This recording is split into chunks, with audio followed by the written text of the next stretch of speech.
This meeting is being recorded. Awesome. So you've heard the lady say this meeting is recorded. Welcome, everyone. And thank you for joining us here on Wednesday, January 12th. We've got a great guest. Trevor is with us. He is he's an all-around cool guy. Let's put it that way. I met him about 1.5 years, 2 years ago. But just getting to know him over these last couple of years has been awesome. And he's going to talk to us about passive investing. Something I think that everybody on this call is looking into, do a little bit of, and this is going to be kind of a, like a coffee side chat. He doesn't have a presentation. We will open it up to questions. So if you have a question when we're talking, just put your hand up there and I'll unmute you and we'll join in. But we're just going to basically be talking. So we're going to be talking all about passive investing. If you read anything about Trevor, he spent, what do you say? You said 47 years in corporate America? Yes. Yeah, I'm 47 years. Okay. In different positions. And then he transitioned over to passive investing.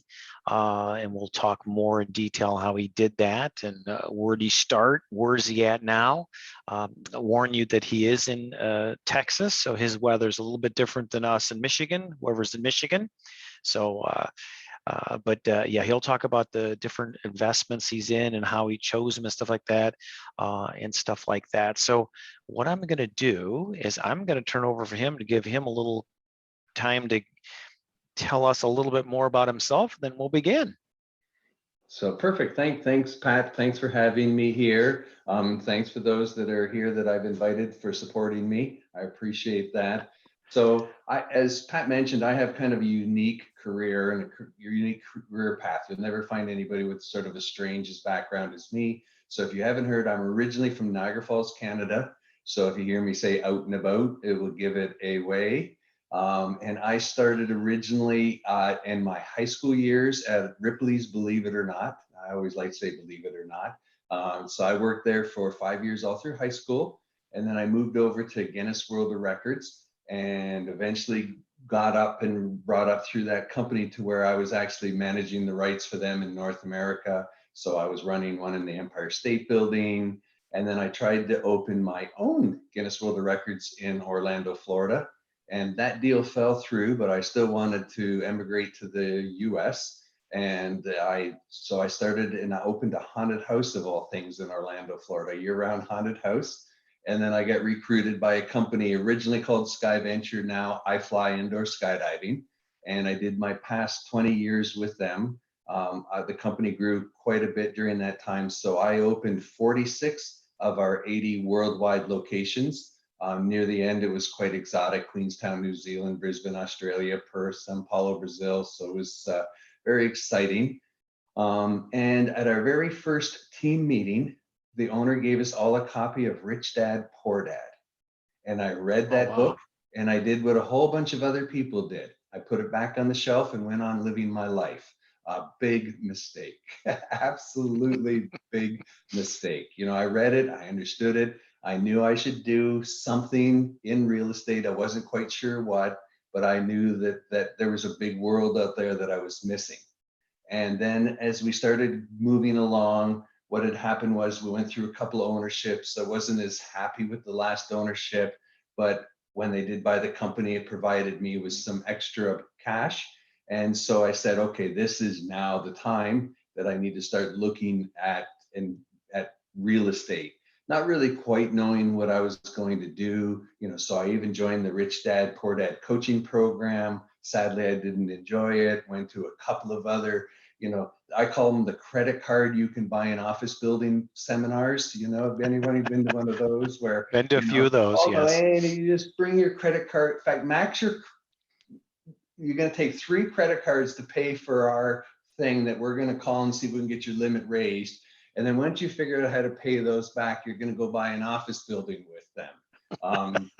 Quite fanciful. Oddly, I saw people signing up. I did sign up with a local mentoring program.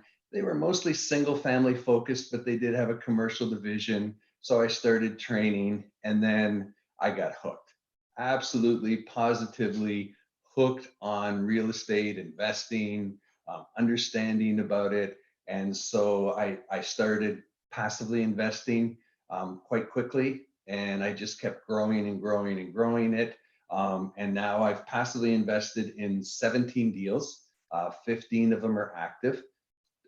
Quite a bit of variety in the asset classes I invested in, because I wanted to, I call it earn and learn. So I wanted to do different types of asset classes.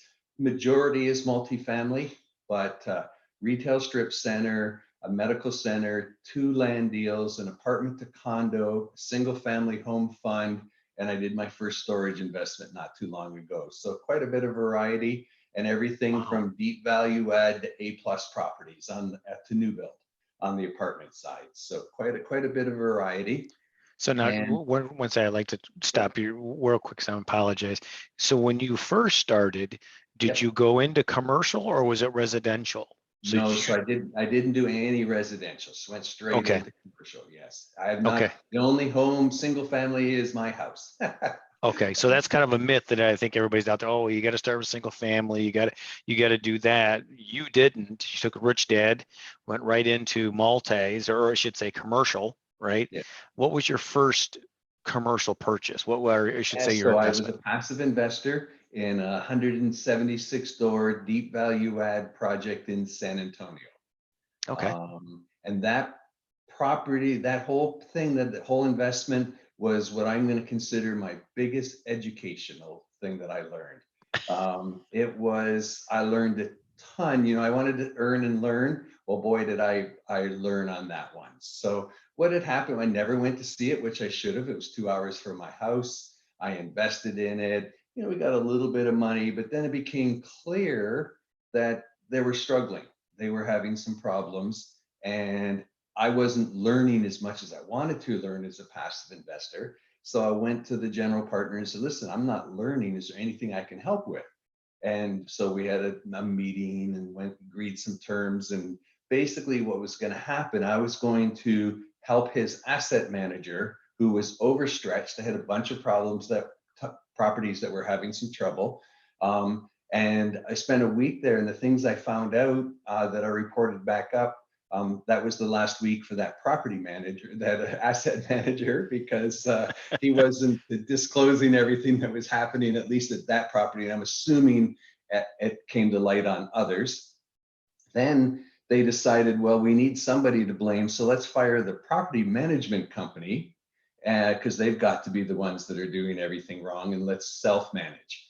So here I am, a volunteer asset manager, doing a deep value 176 door apartment complex that's ran out of CapEx money. And trying to, renovate units, keep things going. And then of course, this lovely thing called COVID came along, and we were doing real well, but the property got hit really bad. Tenants stopped paying. We had quite a few skips, and the people that skipped did not leave their apartments in very good condition. So we were trying to get them up and running, and long, sad story. We ended up having some disagreements. And when an LP and a GP have disagreements, the LP does not win. So that was the end of me being a volunteer. And that property did finally sell. We all got our capital back, but no one made any money, unfortunately. Well, at least you got your capital back, because I've heard of people where they don't get their capital back and they're tied up in lawsuits or whatever, And the GP did personally take a loss. I know him well enough to know that he did that. He was honest when he talked about that. And they made sure, often what happens is they hold a little bit of money back till they settle out the bills, and then you get paid. But he paid everybody within 3 days of close, and then ended up settling himself. So, he at least in the exit, he took most all of the loss. No one else took a loss. Well, that's good. That's good. So that first deal, so you read Rich Dad Poor Dad. How did you find this deal? How did you kind of vet it? Because I think everybody on this call, like, okay, what's my first step? What do I need to do do I need to go back and read Rich Dad Poor Dad? Or, yes, you probably should. But what would you do that first, second steps? Yeah, so I had joined the mentorship program, and it was a deal that was brought through the mentorship program to the students and to call it a real estate club or whatever it is. And again, a lot of people in the group were single family, but a lot of them had, retirement funds that they wanted to passively invest, or had decided they would like to go the traditional route from single family to commercial, at least as a passive investor. So I invested in that deal with through the group. And I'll be honest, I didn't know that much. I really didn't. I actually went back when we closed the deal and reread the PPM and said, I probably wouldn't have invested in this deal now from what I know now. There were a lot of assumptions made that were just, I'm going to call them too good to be true. They clearly, from myself looking at deals and being involved in a lot more deals, they were undercapitalized in their CapEx. It was quite clear. This was a deep value add property.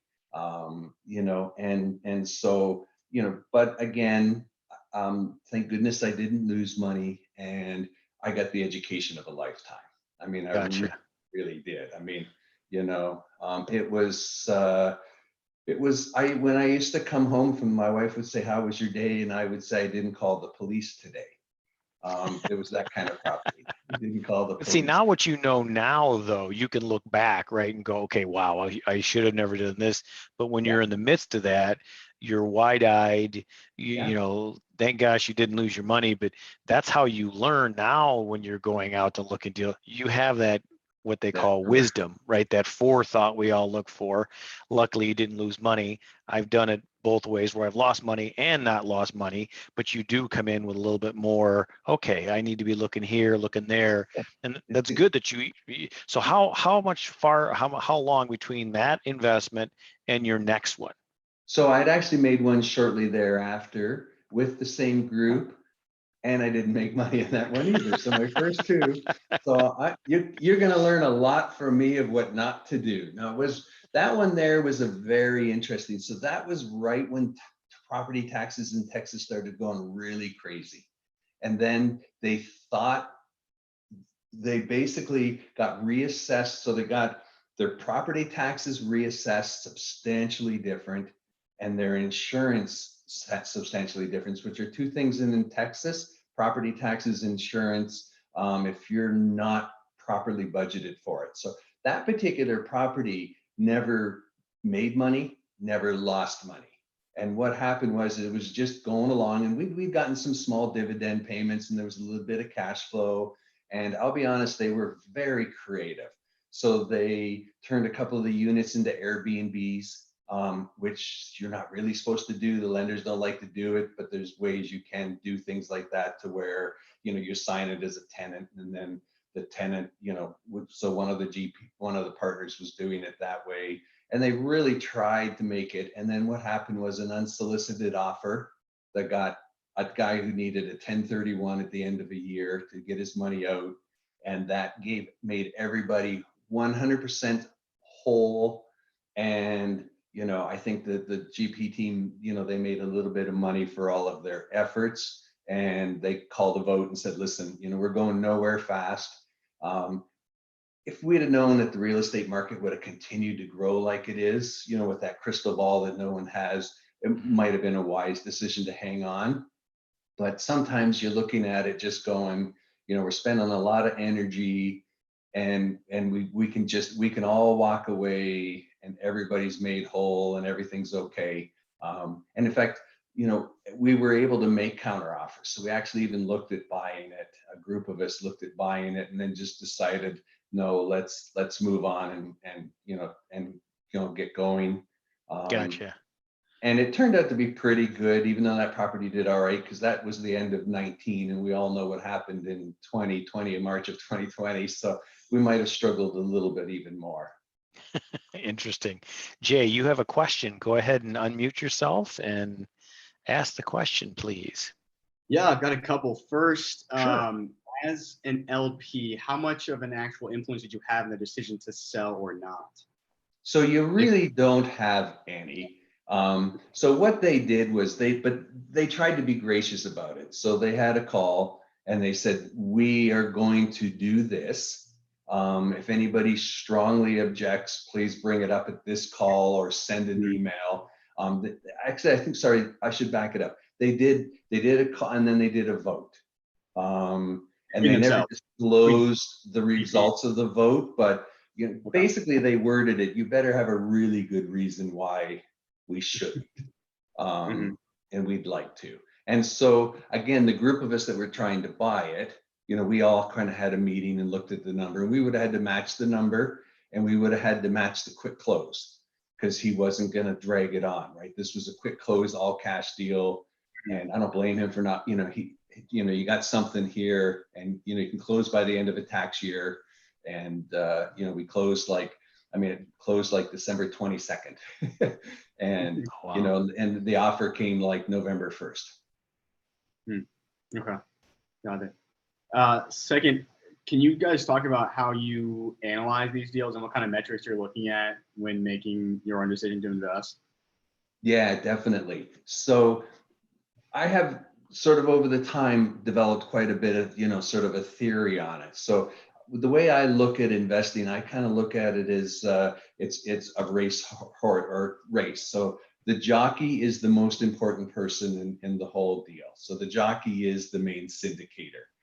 So I have spent a lot more time getting to know the syndicator, talking to people that are in their deals, because after the fact, right, you always meet somebody, oh yeah, I wouldn't have done that, or I would have done this. You try to find out. So you want to really understand who you're giving your money to. Then you want to look at the horse. So the horse is the asset class or whatever it is. And then you look at the track. The track is, where is it? So the one property that I talked about having all the troubles, to be honest, a year after I was an investor, when I went in to help out with the asset management, I kind of drove and am I okay to leave my car here? That was like, that was a good indication. Like, am I okay to leave my car here? Another funny story. So we found this plumber that did great work, but he kept getting robbed every time he came to the property. So I actually would sit in a lawn chair by his van, and because the Wi-Fi still worked there, and do my phone calls and babysit his truck, so he would still come and fix my plumbing, because he was the most kind of funny story. But it was a nice shade tree there, so it was okay. Got a little, but it was. So again, understanding all of those things, right? So who are you investing in? What type of asset class? And this was a deep value add, which is okay. Right? But you take deep value add, the unfortunate circumstance of COVID and a few other things, it's a little harder climb, but it's okay if you're funded all right. If you have the funding to get, because that's all deep value is, right? You're in this big storm, you're throwing money at fixing the problem by improving the property, turning the tenants, rebranding for the image. All of those types of things. So it's okay if you're funded enough. You can make a lot of money on those deals still. But I didn't understand all of those things as well as I do now. Did you seek these investments, or were these brought to your attention? So they were brought to my attention through the real estate group that I was in. So how that works with that group is, they kind of look at it, gets kind of approved that it's an okay deal, and then it gets presented to the members of the real estate group, and then you have an option to be able to invest. And and again, I want to make sure I'm clear, like they had some deals that did do very well, so anybody can have something that gets a little sideways. So they had some deals before this that paid very, very well. And they're in a couple of now that are doing much, much, much better. So, sometimes it's just, you can get a little cocky in the middle, maybe as a sponsor or whatever. And again, it was just kind of a series of little things snowballed into a big problem. Yeah. So I assume those previous deals that they'd done well on were among other things, presented to you guys, what was that presentation like for you? What were those other things that they kind of brought up? Yeah, so the presentations were the same. And again, I wasn't at the earlier deals that did well. They just used them as examples in the training of how they've done well investing. So a lot of their training is, this is how we research this deal.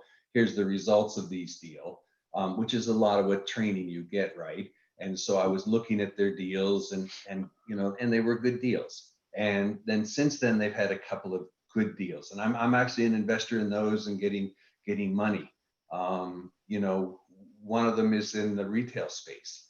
And, we closed March 15th, 2020 on a retail center. You're a glutton for punishment, aren't you, Trevor? But I'll tell you, not huge, great results, but Q4 and all the quarters of 21, 5% cash on cash return. And all things considered, a retail center, and a little off topic here, but the main thing, buying a distressed kind of retail center is the same as an apartment complex, just a little different metrics. So you try to get better tenant base, just like in a proper thing. You try to fix the plaza up. And then the most important thing you try to do is put all the tenants on what's called a triple net lease. So triple net lease means, hey, tenants, you're responsible for anything that goes wrong here. We no longer are. And so what happened was, during COVID, they managed to get a lot of the tenants, they forgave the 3 months of COVID rent in exchange for a new lease, which was a triple net lease. And then the restaurant went bankrupt. And luckily there's some poor soul that still thinks their restaurant's going to succeed. And I think they're actually doing all right. And they came in and opened up their restaurant, and because the other one lost their business, they left a lot behind. And so we were able to seize that from past rent and things. So the new person could start with a kitchen in place, just needed to renovate, do a little upgrades to a new style. And then they were able to sign them on a triple net lease as well. So it sounds like you understand what's going on to a certain degree on the day-to-day basis, but do they update you? I mean, are there like reports each month that's sent out? It's only quarterly.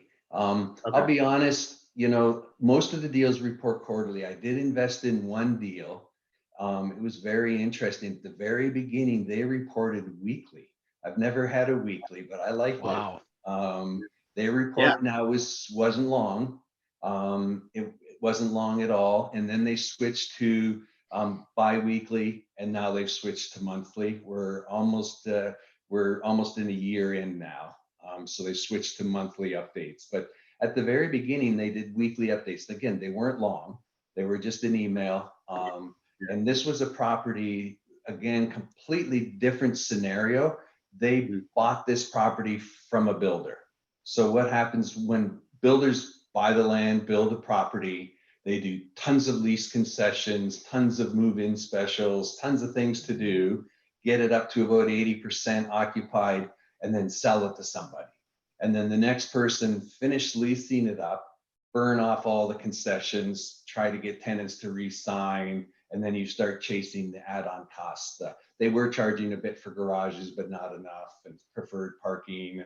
And so now then you try to, get everybody to re-sign and then start squeezing on the extras. And again, that one I volunteered because I like helping. So I volunteered and I actually researched.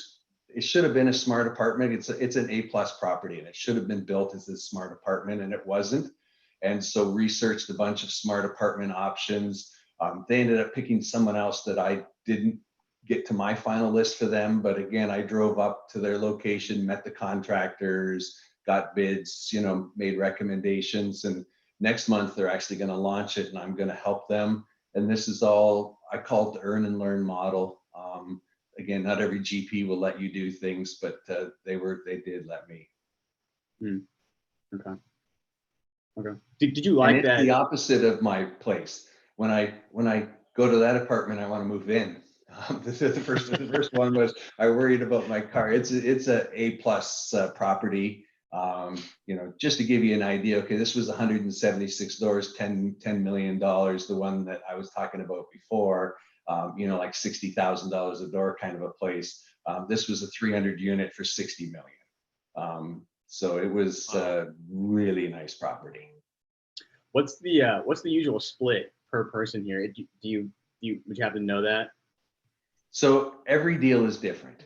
So you got to really understand what are the metrics of the deal, what's being offered, what are the splits, are you getting earnings or are you getting return of your capital? You really, there's a book by James Kamasami called Passive Investing.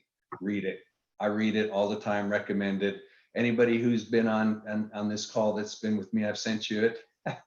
It's an awesome book. I'll put it in the chat actually, and I'll put a link where you can get it for free. It's a really good book about thank you. Passive investing. What was the author's name? James Kamasami. And I'm actually now in his mentoring program. It's quite a bit better. And it's an awesome book. Cool. Well, thank you. Appreciate that. Yeah. And, it talks all about what you should look at. And in fact, I'll plug, connect with me on LinkedIn or whatever, but next Thursday night, so it won't compete with Pat Meetup, so we won't take his clients away or we're presenting what not to do as a passive investor. James is actually presenting. I do a meetup with him now once a month, and Awesome. very, very, very good book. And just to give you, I don't know what he just did a webinar last night talking about raising money. I think his raise was 10 million, and he did the webinar at 7 last night, and at 5 this afternoon, I got a sorry, it's sold out email. Really? Wow. That's where I want to be. Yeah. Yeah. You got that right. That's awesome. Yeah. Anybody else got any questions? Somebody's got to have some questions. You got to have questions. Jennifer's always got questions. Yeah. I got a question. Yeah. Hey, Michael. Hey, this is Michael. I'm out in San Francisco. I'm realizing education and becoming competent in things is really, really critical, right? So for someone who's kind of just starting out, what would be the top 3 or 4 things or courses or certifications or educational items that I should get my head around? Yeah, so definitely the book that I sent you the link. And then if you want to get active, the next book I recommend is Joe Fairless, Best Ever Apartment Syndicating. A great book. If you talk about the mechanics of you actually, James's book is about being a passive, but good to read as an active because you learn a lot. And then Joe Fairless, Best Ever, kind of the best summary of what to do once you switch to the active side. And I actually try to listen to both at least twice a year just to remind myself what I forget. Well, things change, right? Different things to do. Change. And so talking about the splits, right? Every deal is different, and you got to be careful, right? Because sometimes it's misleading. Oh, it's this split, or it's this pref, or it's that. So you really want to make sure that you understand what the real parameters of a deal are. So my kind of basic parameters right now is I don't want anything that's bigger than a 70-30 split, at least on the main split. I don't mind if after you make some money, it goes to a different, I'll talk a little bit about that. But most of the deals I've invested in are what I'm going to call an 80-20 split. So where the general partner team takes the 20 and the passive investors take the 80. And then normally there's a pref in there. And I want to make sure you understand what the pref is, that you get a payment first. So you get paid 7%, let's say the pref is, before the general partners take any of their money. So if the deal only makes 7%, the general partners don't make any money. So they're incentivized to make you more than that so that they get paid as well. So that's very important. Try to realign your interests. But there's a lot of sneaky things going on. Okay. So what will happen is they'll say, oh, we got a new build, or we got a deep value add, but you're going to go cash on cash day one. You know what that means? They over raised and they're giving you back your money. That's what that means. They've overraised and they're giving you back your money. I mean, it's crazy. Like there's some deals out there right now that they're doing, and they're saying, this is a new build and you're getting cash flow from day one. Well, how are they getting cash flow on a new build? There's no cash coming in because they haven't built it yet. So they're taking your money and then giving it back to you to make you feel comfortable in their investment deal. Also, the split can change based on what happens. So I just invested in a deal, my first mini storage investment. And if they double my money, the split goes to 50-50. And I'm like, please double my money.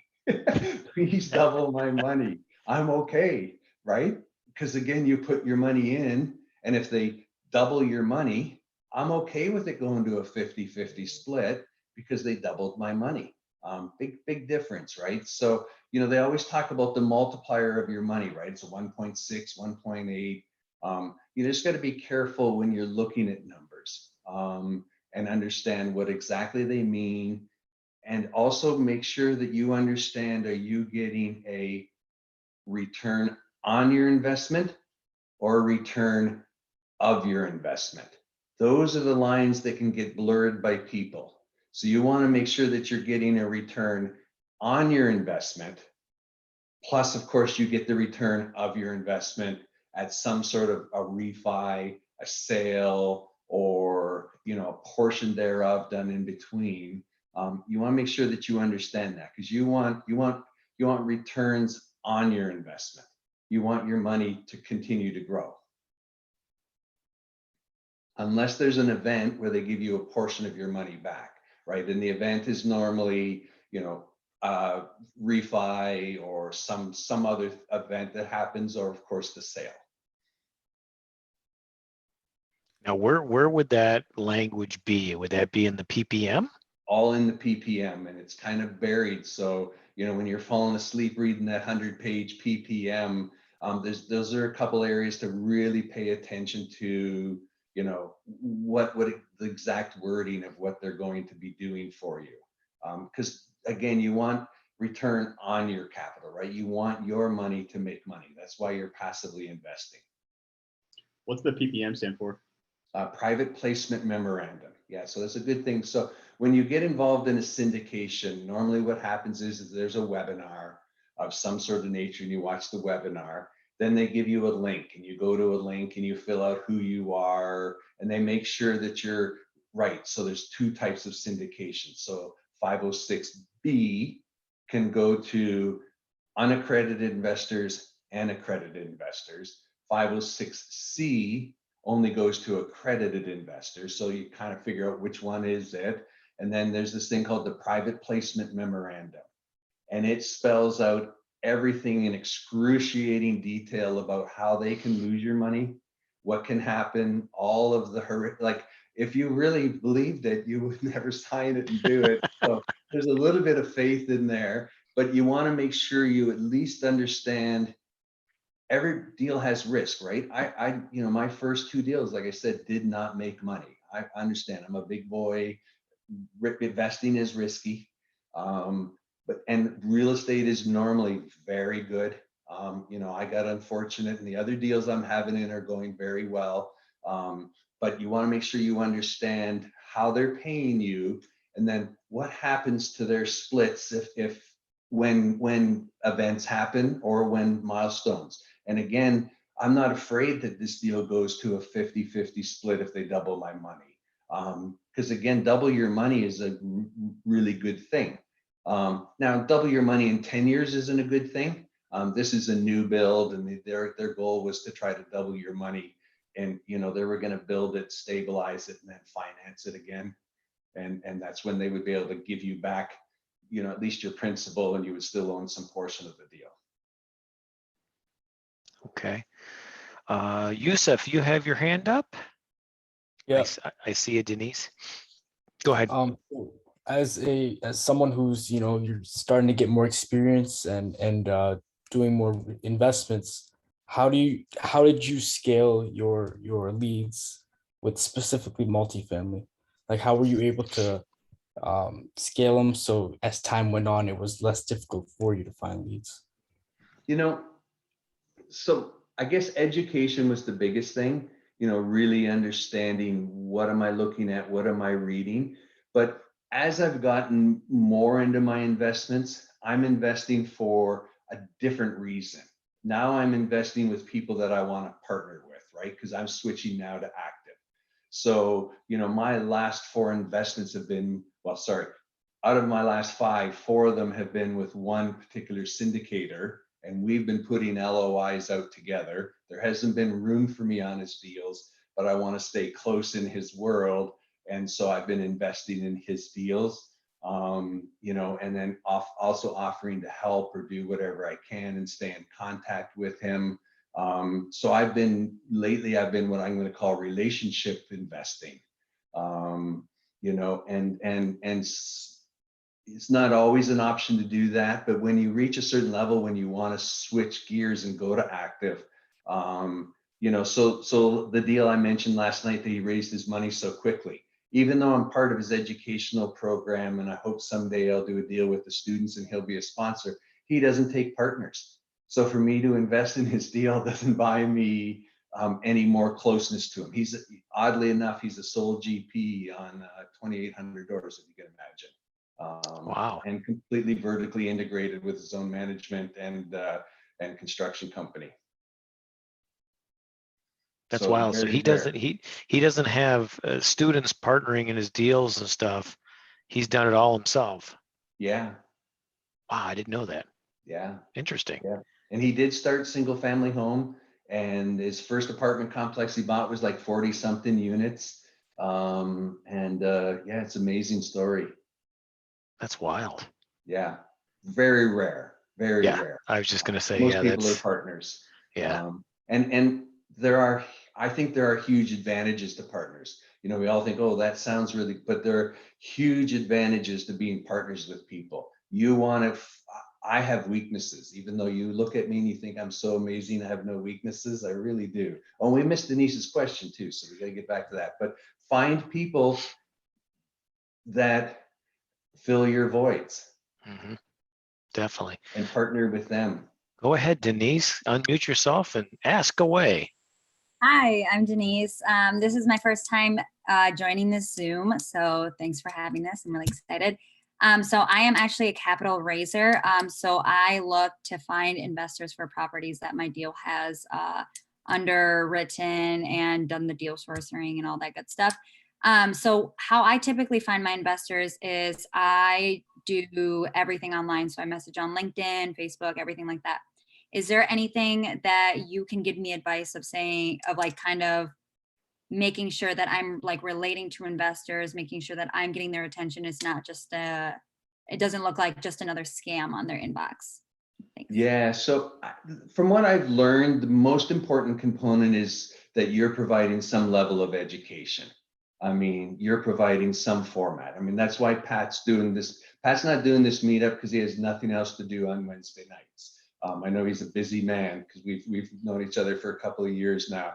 So providing platforms for education, for people to connect, to learn, that's really important for you to get the confidence of the people that you're going to take the money from. And it's all, again, this is very relationship, built. So you're a little bit different, that you have to know your jockey really well. And you have to really understand what they want to do. And then you want to find investors that are aligned with what they want to do. And one other thing we didn't talk a lot about is all investments are different. So I'm invested in a new build apartment complex. You give them their money and nothing happens. They do land entitlements. So they finally got out of the ground, which is exciting. There's no cash flow. There's no anything. And then it reaches what I'm going to call the point where they decide when they're going to sell it. Very much like the other deal that I got on, I talked about earlier. We bought it from somebody who did that. And so you have to understand what your investments are going to give you based on what you need. So if you had somebody who needed cash flow and you put them in that deal, you did them a big disservice, right? Even though at the end of the day, they may make more money, they don't have food today because they needed the income or whatever it is, or they, they can't meet their bills. So you really need to make sure you understand what are your deals doing, right? A lot of value add deals, even with 7 pref deals, they'll be, if you'll know, if they're honest with you, that maybe you're not going to get your full 7% caught up till the 18th month. By the time they stabilize the property, get the cash flow going. So you need to really make sure that you're educating people so they really understand what they're putting their money in. I'll be honest, the first deal I did a pref, and then I got a $200 check, and I went, or a deposit in my bank, and I went, oh, wait a minute, I'm supposed to be getting a 7 pref. So I learned that really quickly, and now I pay a lot more attention because it was a value add deal. And the deal's almost a year now. Our call's next week, and I'm hoping they're going to announce that we're getting close to start doing some catch up on the pref payment. If that does anyone understand? That's a little confusing, but they promise they'll pay you 7% first, but they only pay you 7% first when the cash is there.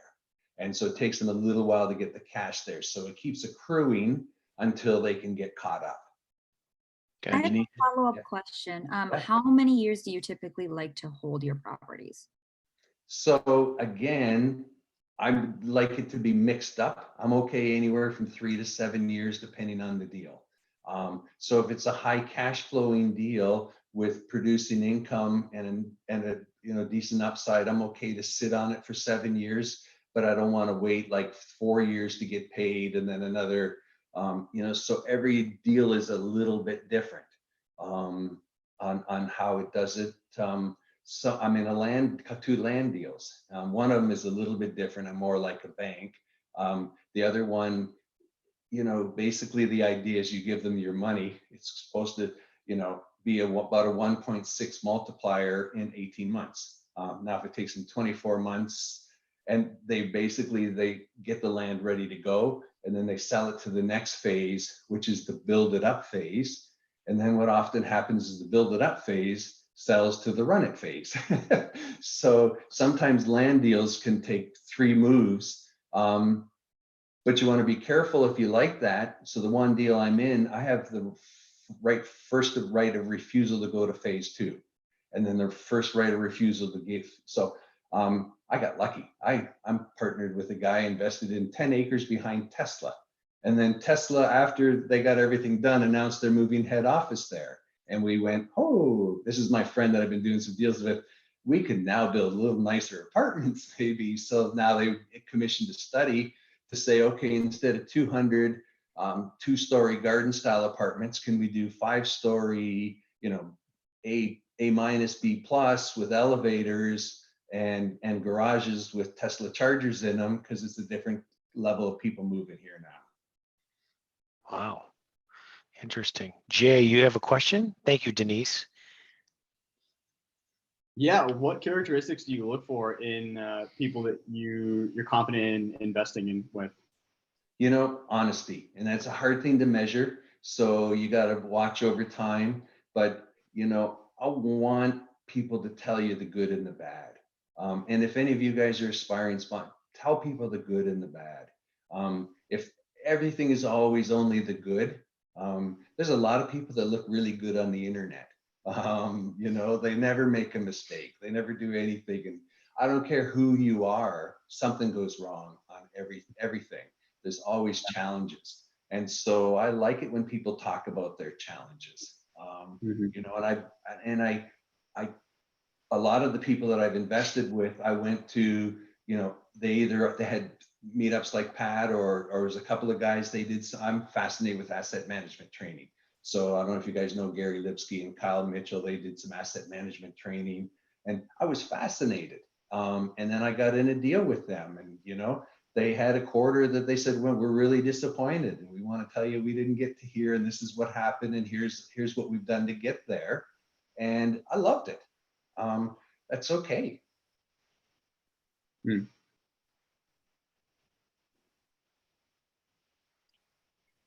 Anything else, Jay? No, sorry. Oh, that's okay. No problem. Come on, Jennifer, you've always got questions. I know. Sorry. No, you answered it so well. That's it. Thank you. That's good. That's good. I have a question. Jennifer, 'cause she asked me, I think, a question a day for a while there. Thank you. Putting her on the spot. It's okay. So you have different investments, let's say multifamily, self-storage, Yeah. land. How do you, as a passive, I know how we do it is like apartments, we have an analyzer. How do you like land?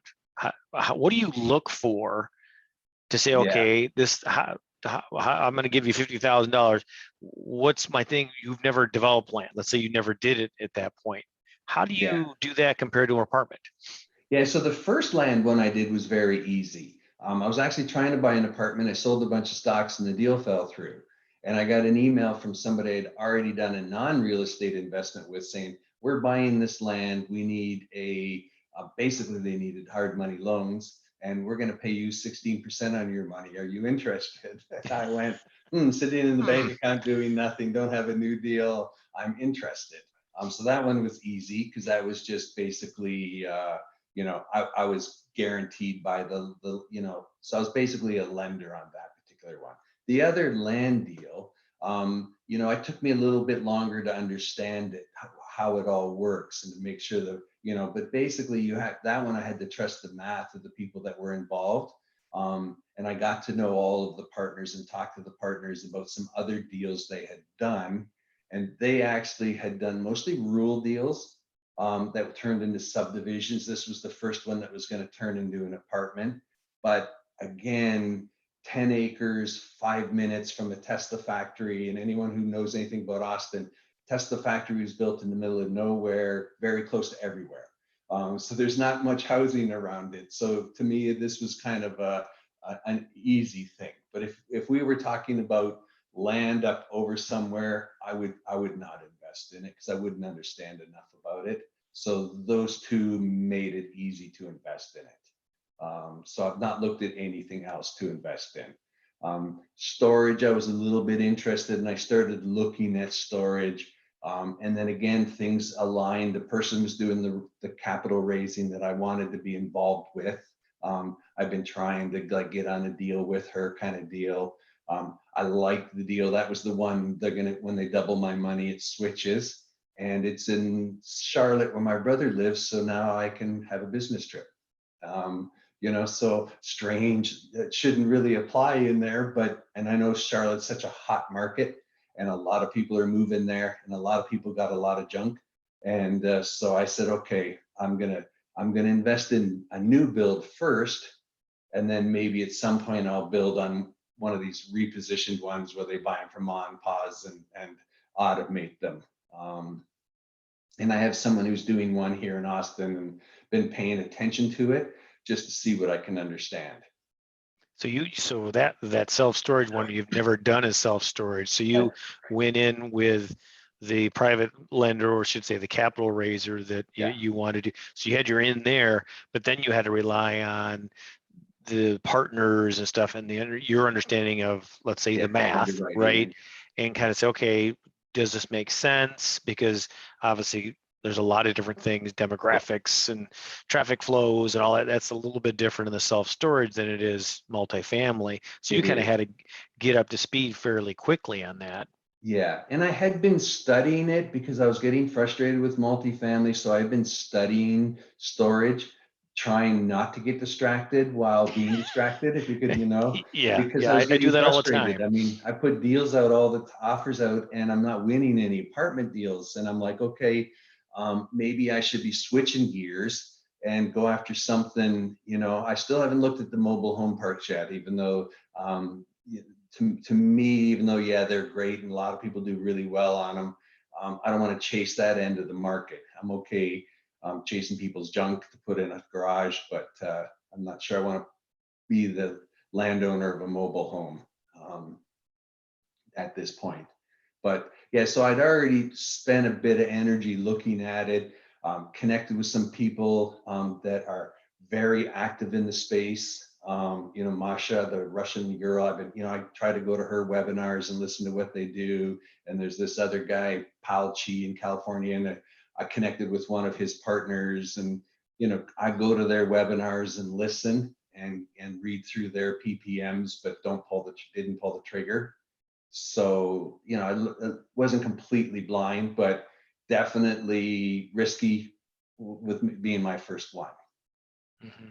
But it sounds like you've educated yourself enough, like you said, go to these webinars when they're talking about the numbers, talking about and what makes sense to you and what doesn't. That's good. Yes. Okay. Yeah. Yusuf, you had another question, sir. Go ahead. Yep, it's kind of a two-parted question. No problem. First, would you consider or have you invested in properties outside of your main market, like maybe another state? So I have one investment in Tucson, Arizona, and that was after I went to their asset management training and they had a offering. I decided to kind of go to the next level. And then this storage unit is in Charlotte, North Carolina. And I know that market just because my brother lives there. And I know how fast it's growing, and it's a nice market. But everything else is in Texas. Okay. And if someone were to come and, bring you a deal, looking to bring you in as a partner, what in a place, in a market that maybe you're not familiar with, how would you want them or expect them to propose the deal to you? Yeah, so that's a good question. So what I bring in value to a deal. So I want to make sure, so I'm unproven as a capital raiser. Been trying to prove myself as a capital raiser, and hats off to those that do it successfully. A little harder than I thought. So I'm not a big capital, but again, once I get my first deal and I get going, I think I'll definitely catch momentum. And I've even had to turn down offers to be a GP that came with the caveat, you got to guarantee you can bring $1 million to the table. And I just didn't feel comfortable. And then my next value that I offer a group is my asset management. And right now, again, I did one on a property. I was an LP. I am a GP on a property closing the end of this month, and I am going to be the asset manager for that. And once I feel a little bit better after touching and feeling and doing and actually getting my first deal where I am responsible for everything that happens, I'll feel more comfortable doing it remotely or doing it to a place I can easily get to after I've done it at a place, really easy. I'm 2 hours away. And so right now at the beginning, I plan to go once or twice a week at the beginning, really hone my skills to make sure that I don't disappoint people, that I can't do a good job being the asset manager. Because that's, other than a lot of other, knowledge, that's the main skill that I bring to the table. Okay, appreciate it. Thank you. No, great questions. Yeah, Great and you want to questions. make sure that you know your skill, right? Know your superpowers. My superpowers are connecting people, and I love running businesses, and I get excited by strange things. I mean, my whole life has been incremental improvement businesses, and that's all any real estate investment is, right? Buy it, do a better job running it, maintaining it, fixing it up, and getting it, making sure you have good, happy tenants. I take it to the next level. A lot of people don't add good, happy team working there. I think if you don't have a very happy management team working it, you can't be as successful as you want to be. I don't like it when I get into deals and it's adversarial between our property manager and sometimes they don't perform, but I want to try to get that, and all of that works out to be good for investors. That's awesome. Jay, go ahead, sir. What comprises asset management? Yeah, so asset management is really the person that's responsible to deliver the business plan. So they manage the property manager and everything that you need to do to successfully implement your plan. So implementing your plan is, smooth takeover. And then takeover, we say we're going to renovate this many units for this much money, and we're going to increase the rent by this much. So making sure that all of those things happen, right? Getting things renovated to the right level. You don't want to over renovate for a market and, put in granite countertops and stainless steel appliances and workforce living, right? Makes no sense. So make sure the balance is there. And then they're the person that drives it. So every day you're renovating the apartment, you're not collecting rent. So, you know, the making sure you've got a nice momentum of all of those things, you know, managing things like, you know, are we maxing out the rents? Are we pushing the rents? How quickly do maintenance orders get fixed? And you can see a lot of these things through management reports. This many maintenance tickets came in, this many were done. And then, you know, and actually my role at the beginning is to spot check those things so that somebody knows that we're paying attention to it. Okay. And you're also a GP in that That's sense. correct. Okay. Okay. Got it. Yeah. And that's very common, right? So there's usually, you know, usually big portion of the GP, everybody kind of has a different role. But there are asset management is one of the, that's basically what happens after the deal, right? Who manages the business performance. What are all those roles in addition to LPs and So asset they managers? have all different, like everything from dealing with banks, dealing with insurance companies, dealing with major vendors, dealing with the investors is a huge role. Making sure that investor reports get done, investors get answered questions on. You know, so there's a variety of roles. Making sure that the distributions happen on time, dealing with the accountants, and to make sure that the K1s get issued at the end of the year. Everything, you know, so someone might say, okay, I'm going to take care of the cost segregation thing. Well, that's a big job. And, you know, you got to get somebody smart like Mark on your team, and somebody on the team has to make sure that it all happens. And then that information gets over to the accountants, and then that information gets put into, you know, so it all flows through. So different members in the team have different skill sets that help do that.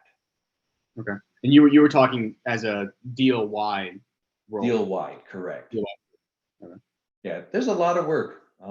You know, a lot of the gurus tell you you're going to be a GP and you sit on the beach drinking pina coladas and the checks roll in. They're misleading you, my friends. These are real businesses. Now, are they successful businesses? Yes, but they're businesses. You need to run them. You need to pay attention to them. You've taken people's money. People have worked long and hard to earn their $50,000 to give you, or 75 or 100. That is sometimes their life savings. And when you go to a GP, that should keep you up at night, that you want to make sure that you give them a good return on their money. It's funny that you make the analogy between this and a racehorse, for example, because in that analogy, we are actually the gamblers, right? So we're putting our money, again, it's the same thing. It's a risk. And if you know the horse, if you know the jockey, then it's an educated risk, but nonetheless. Yeah. But it's definitely a team sport. And you connect with people. I connected with Pat, and we've looked at a few deals together, and I want to do a deal with Pat because we have complementary skill sets. And that's how, you know, we connected almost 2 years ago now. Yeah. And we were underwriting some deals pretty quickly, and then it slowed down a bit. And then, you know, Pat had a deal that popped up in Texas and reached out to me for a little bit to look at. But you want to connect with people now that you know later that you could pick up the phone and say, hey, I need you. Are you interested? Definitely. John, you had your hand raised. Go right ahead, sir. Yes, sir. Thank you. I was just asking, for those who are just starting out, sounds like a lot of us are, what are some things that we can add, add value to someone that we want to speak with or connect with? Yeah. Or is it just financial? Is financial the only thing, or is there other ways? So financial is a big thing because everybody's chasing money in this thing, right? It takes a lot of money to buy things, but there are other skill sets. Okay. So the deal that I'm on, I got on that deal by every single thing I do. I say, I'm in Texas. I will go take a look at your property. I will do some due diligence for you. No strings attached. And, you know, this deal, to be honest, so what happened was I gave them some information. I went and visited the property, and then I saw they bought it, and they never talked to me. And I was like, oh, this is so sad. I'm so disappointed. So I wrote an email and said, congratulations on getting the deal. just want to remind you that I'm still here if you need anything.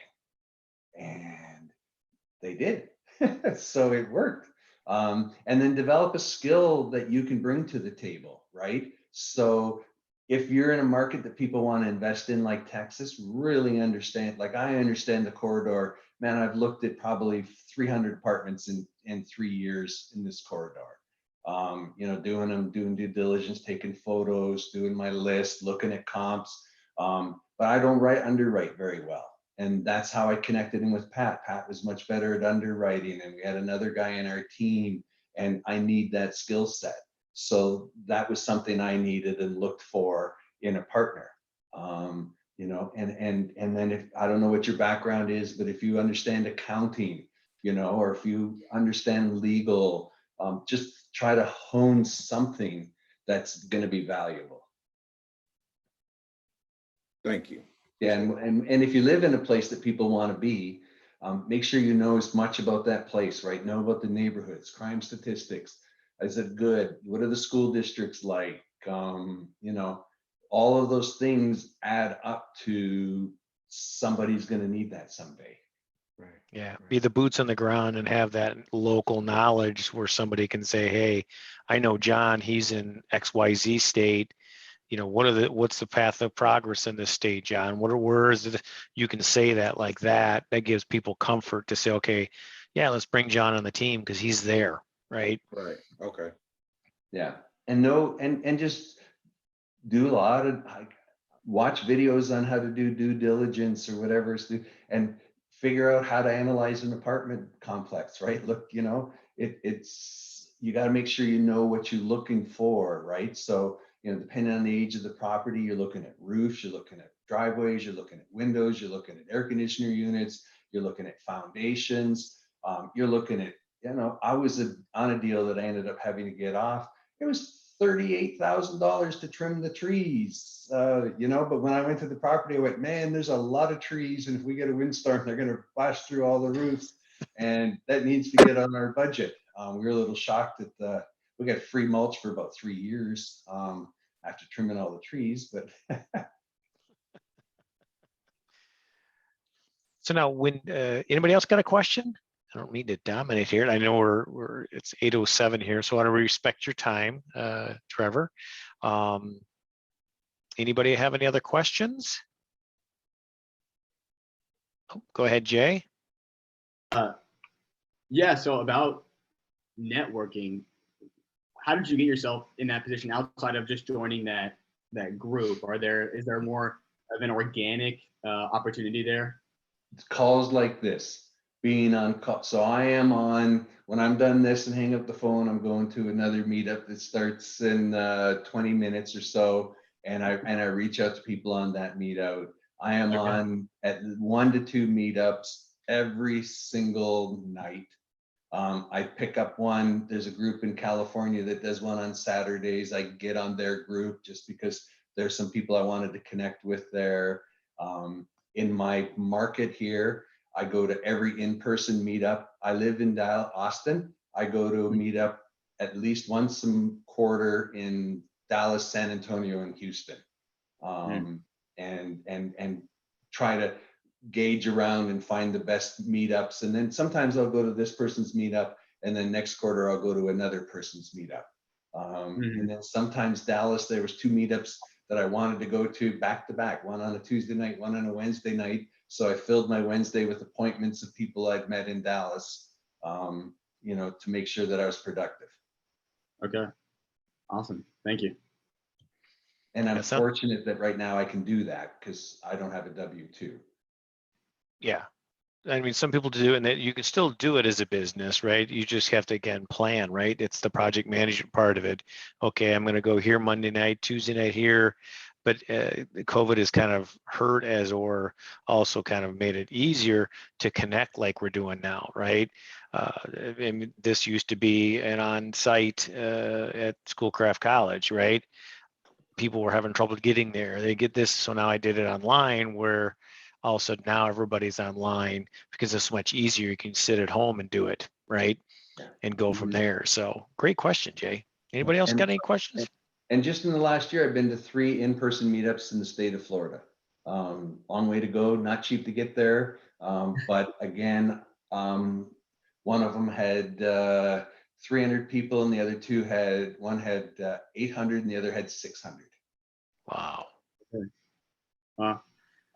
So one more question here. There's an asset manager and there's a property manager. Have you ever seen a property manager be a GP as well? Is that even an opportunity for someone? Normally the property manager is a third party manager. So Okay. the banks want you to have a third party qualified person to manage your property. So normally the property manager is a third party that you hire.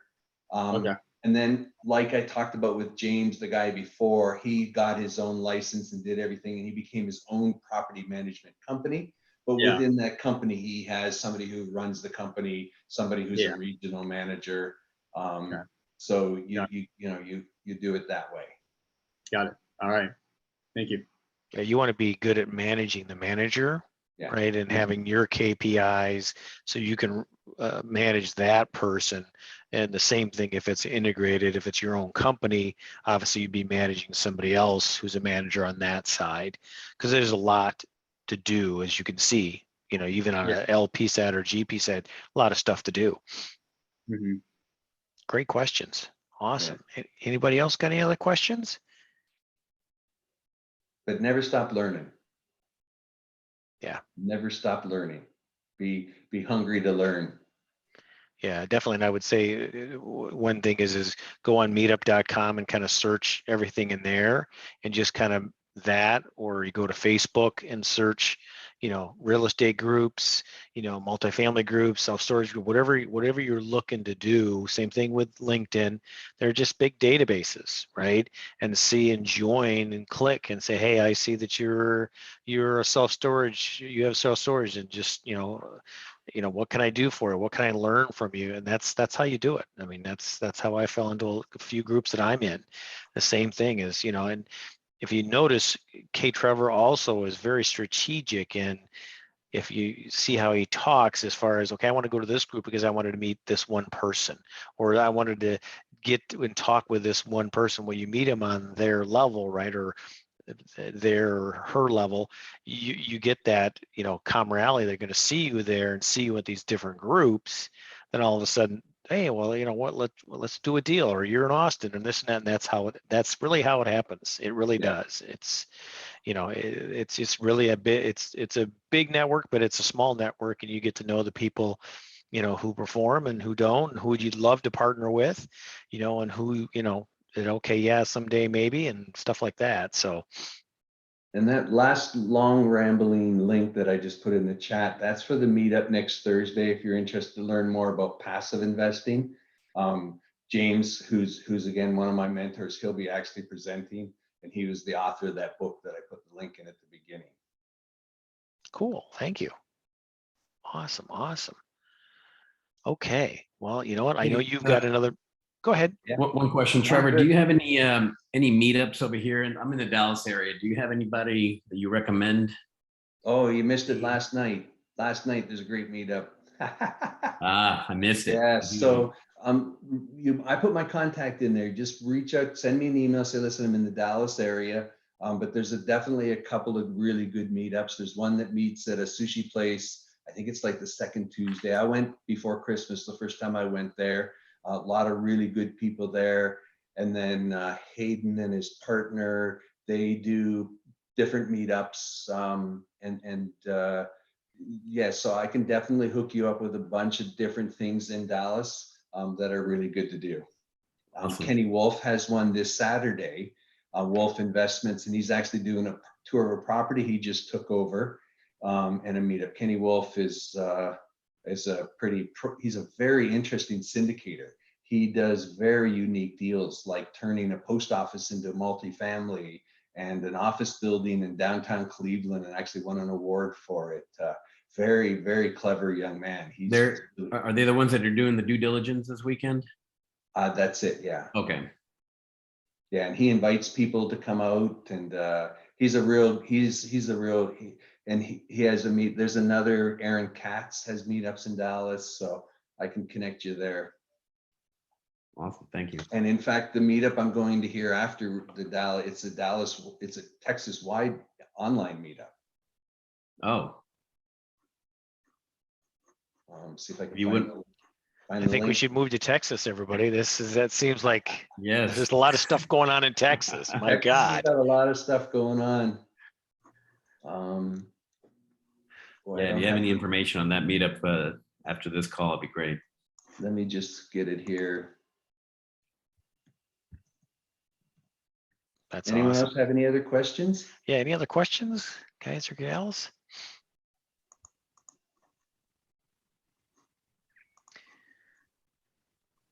All right, while he's looking for that, let me show you how to take down the chat.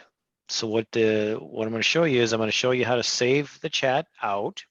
So what you do is you click on the chat in the middle of the screen. It'll pop up on your right side of your screen.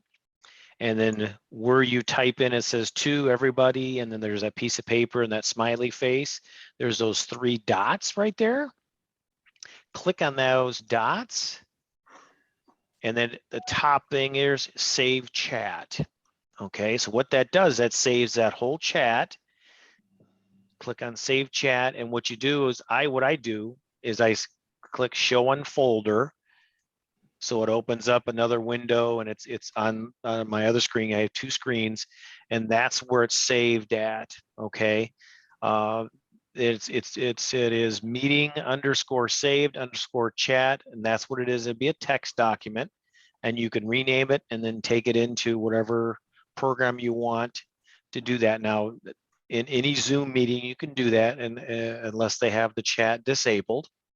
But what I do with that is I open it up, I put the date, stuff like that, and I save them off. Then I go back in and put them in an Excel spreadsheet, because typically they have their email address, their name, how to get a contact. So I just put that in an Excel spreadsheet. That way I don't have to worry about, not, copying the guy's name, or, like Trevor just put in that long Facebook URL. I'd never remember that, right? So hopefully that'll help. That's for the next meeting. Awesome. Well, thank you very much. Well, Trevor, you outperformed, and this has been awesome. I appreciate you coming on, and I learned a lot more about you than I didn't know, which is always good. I appreciate your time, and thank you very much. My pleasure. I was doing a big thing in December saying I was the most interesting man in the world. So I was posting things like I had lunch with Michael Jackson, met Robert Downey Jr., flew in the wind tunnel right as Iron Man was going. And some of my best friends did all the skydiving stunts in their Iron Man movie. Oh, awesome. I saw those posts. I'm like, man, you're famous, man. You're famous. Well, my friends are famous. I'm not. Oh, okay. I got him in when he isn't charging an appearance fee, folks. So just remember this now. When he goes big time, we've got this recorded. So, but no, I appreciate it. Thank you very much for your knowledge and your wisdom, as well as we are recording this. This will be on my YouTube channel here probably this weekend. So if you want to see it again, stop it and replay it, this and that, it'll be on there. Definitely reach out to Trevor, and I appreciate it again very much for you coming on and sharing your knowledge. I hope everybody tonight learned at least 1 or 2 little nuggets. I know I've taken some notes over here, even though I can ping Trevor anytime I want to. You still hear things, but definitely do that. Look for the video to come out, as well as if you're looking at wanting to partner, you can call Trevor, you can call us. My website is above me here. We're looking into partnering with people too as well in deals. We do invest outside of the Michigan area, as well as in Michigan. And again, we do due diligence, just like Trevor. We do our due diligence. I am boots on the ground here in Michigan as well. So, but listen, thank you very much for your time tonight, ladies and gentlemen. I appreciate it. Come back next month, same time, same bat channel. And Trevor, thank you very much, and very grateful for having. I did too. I had a great time. And with that, I'll let you go, because I know you got another meetup coming up. I'll let you go to take care of an adult beverage maybe, and get on to the next one there, right? Awesome. Well, nice to see everybody. Thanks for coming guys out, and gals. spending your All time. right. Have a great night. Thanks. Bye-bye now. Guys. Thanks, Pat. Yep. Thank you, guys.